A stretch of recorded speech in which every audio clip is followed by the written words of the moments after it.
Viewers, hello, welcome back to episode 7 of Graham to Glory, the Road to Glory series where winning games means buying players, and I teased at the end of last episode that we'd buy a player at the start of this one, and Quincy Promise from Spartak Moscow was the guy we went with, a Dutch theme, I hasten to add, and we'll see how we add to that in the future. For this game though, as we kick things off, we went with Charlie Austin and Mauro Icardi in our first game of the episode, and a partnership that has worked relatively well, I find, in recent times. So let's see how we get on with them then. Of course, we've got a Serie A vibe going on with Douglas Costa and Brozovic, and then a more Premier League style on the other side. Gnabry, Royce and Robin up front in this one, and this could be one of our toughest games so far. A really good team across the board, a very solid central midfield as well. Fabinho, James Rodriguez, I think Tolisso was in there as well, so not a team to be slept on. And we were 15 minutes in where they took the lead. It was Gnabry with it, the ball forced him quite nicely, and I think it was Robin that plays it to him, and Gnabry strikes it into the top corner, beating Pepe Reina, who I've got to say I'm not overly impressed with so far, but a great goal, and it got them off to the flying start that they probably were hoping for. Disappointing from our end though, and Charlie Austin and Icardi had it all to do, but sadly for us it wasn't them that got on the score sheet next. It was once again the side from, is it MTZ, should we call them? Anyway, Royce went through, Reina just dives out of the way, I feel like, and then Royce is loving it. You can see from that celebration he's loving it, and it was 2-0 after 24 minutes. We'd not been in this situation in this series so far before, and it went from bad to worse. I mean, a slight bit of fortune, you've got to say, but Fabinho with the goal.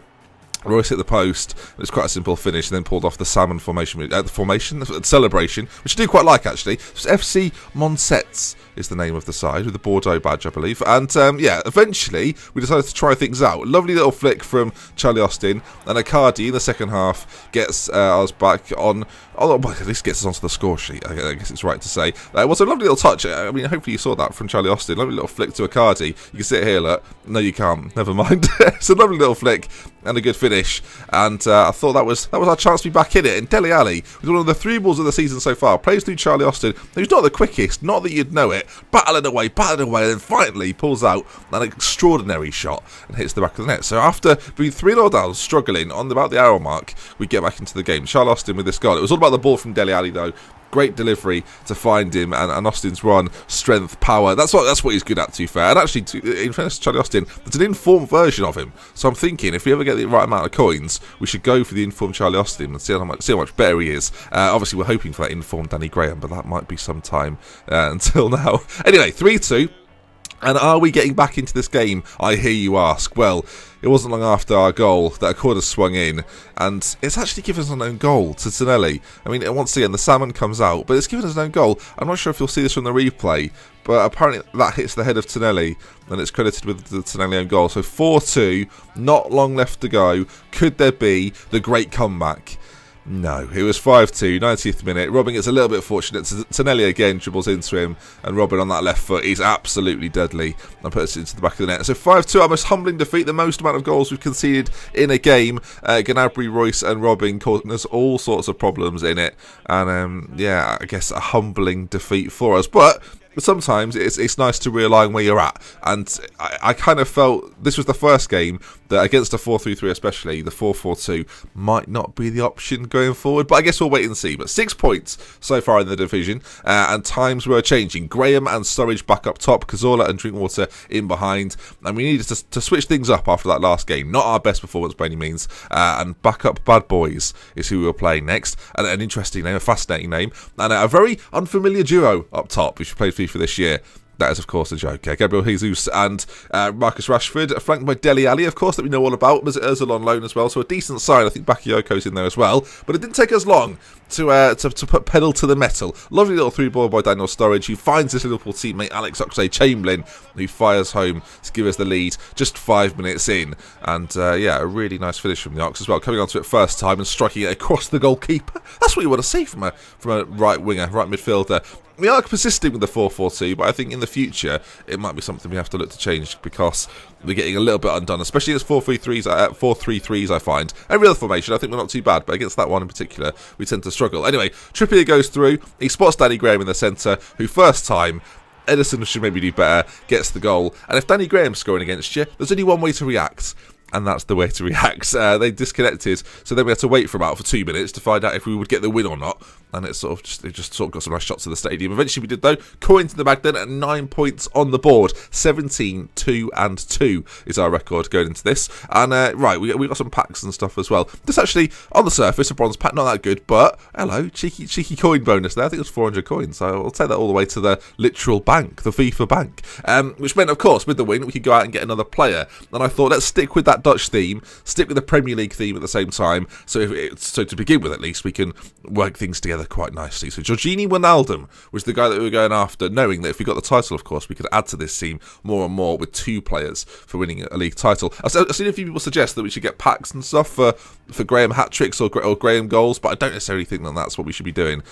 Road to glory, innit? That's the whole point. You don't buy the old packs. Anyway, into this game we went, and we played the exact same team in which we did last time, and you may well have noticed that this guy had a guest. So, boasting about his friendships, Ross Barkley was behind Son and Jesus. They got Paulinho in there, Fernandinho, and Herrera. Very decent side. Titi and Koscielny at the back with Ruffier in goal. So a French theme there. Is it Felipe Luis? Is that Felipe Luis? It is, isn't it? And Bellerin on the right hand side. So a decent back line too. And a decent team overall. The team name was Get Defoe Cout, which you'll notice is a bit ruse if you can work it out. Anyway, 1-0 down. And after our 2-0 win, I thought we were back to winning ways. But Son, who I must say is a very dangerous player, he's got 5-star weak foot, if you're not aware, which means you basically have 100% ability with both feet.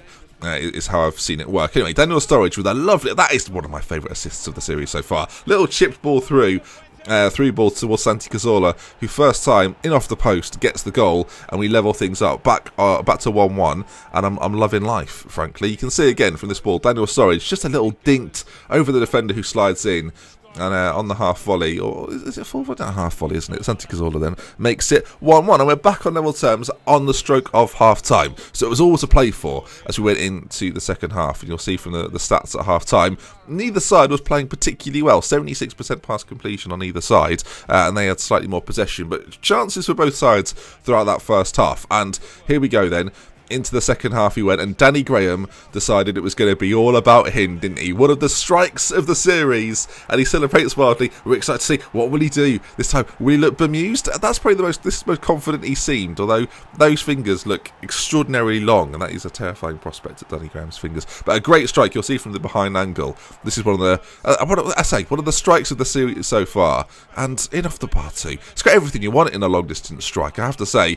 I'm just going to pick myself up here. Not many people could get this sort of performance out of Danny Graham, but I'm managing it, I like to think. Anyway, 2-1 then. 53 minutes gone, and another chance for us. Alex Oxlade-Chamberlain raced down the byline, cut out though, and poorly cleared eventually, forced Danny Graham with some of the most quick feet you've ever seen. They talk about Ronaldinho, I give you Danny Graham, and another long distance strike, finds the back of the net. 3-1 then.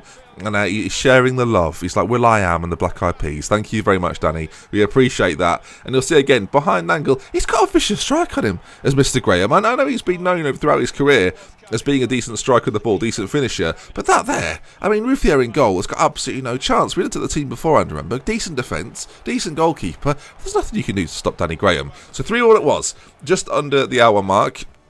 And the game was hardly done for goals, I must say. Santi Cazorla decides he wants to be Lionel Messi. So just fake shot after fake shot, little chop inside, takes on another. Santi Cazorla makes it. No, he doesn't. But Danny Graham with the hat-trick, the easiest of the goals after the first two. It's a bit underwhelming. I will, spoiler alert, there's another goal coming from Mr. Graham, which is one of my favourites. So that is a bit of a spoiler towards the end, but I'm looking forward to showing you it.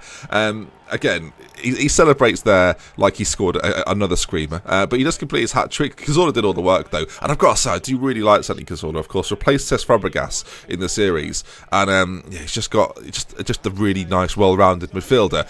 Anyway, my opponent decided that he'd had enough of the Danny Graham show, so decided to fight back. It's a little play between Son and Bellerin.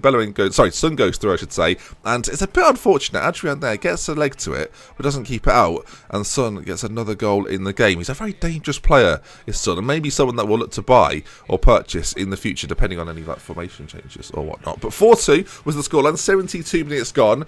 And forward we went. Alberto Moreno finds it into Drinkwater, and Danny Graham just, oh, I like it. It just is so casual from him. Fourth goal of the game. And probably, he scored some good long ranges, but he's been copying Dele Alli, and that is probably, as he timbers over there, one of my favourite goals of the series. Probably not the best goal of the series, but it is one of my favourites. Just the casual composure of Danny Graham. He gets absolutely wiped out, by the way, as he strikes it. I don't know if you'll quite see it, but as the ball's chipped over, he's just sort of, you can kind of see him going down there. Where is the ball, we ask? It just drops down in time to find the back of the net. And there we are then. 5-2 it is. Wasn't even over. 76 minutes gone, and through they went again. Son on it. Can he get his hat-trick as well? Yes, he can. 85 minutes gone. I was a little bit panicked. I was thinking, please, can we stop this silliness, please? It's getting on a bit out of control. Luckily for us, that was the final goal of the game, and it ended 5-3. Did it end 5-3? Hang on. No. Graham threw again. A fifth goal! I completely forgot. I thought he'd scored 4. It was 6-3. I take everything. The whole episode's been a lie. You can see Danny Graham there, looking very pleased with himself. What a grin. He's like a superhero, isn't he? Sorry, viewers. I haven't led you to believe there that he scored 4. How wrong was I? 6-3, 90th minute, and a lovely little dink finish. I forgot all about it. So 5 goals. That probably does deserve a pack. But as we mentioned earlier on, it ain't happening. But there you are then. Danny Graham. He should be given in form based on this performance alone. You can see there. 5 goals for him, Cazorla with the other, and a Son hat-trick. And that, finally, viewers, was the end of the game. At long last, Graham takes the match ball. Of course he does. And yeah, I think we're going to have to wait until next time to find out who I purchased as a result of said win. But that just means you're more excited for tomorrow. So, we love with care from me to Benji. Until next time, coins in the bank, players to be bought, and I'll see you again soon. Goodbye. I'm enjoying this series. If you are, do drop a like. Goodbye.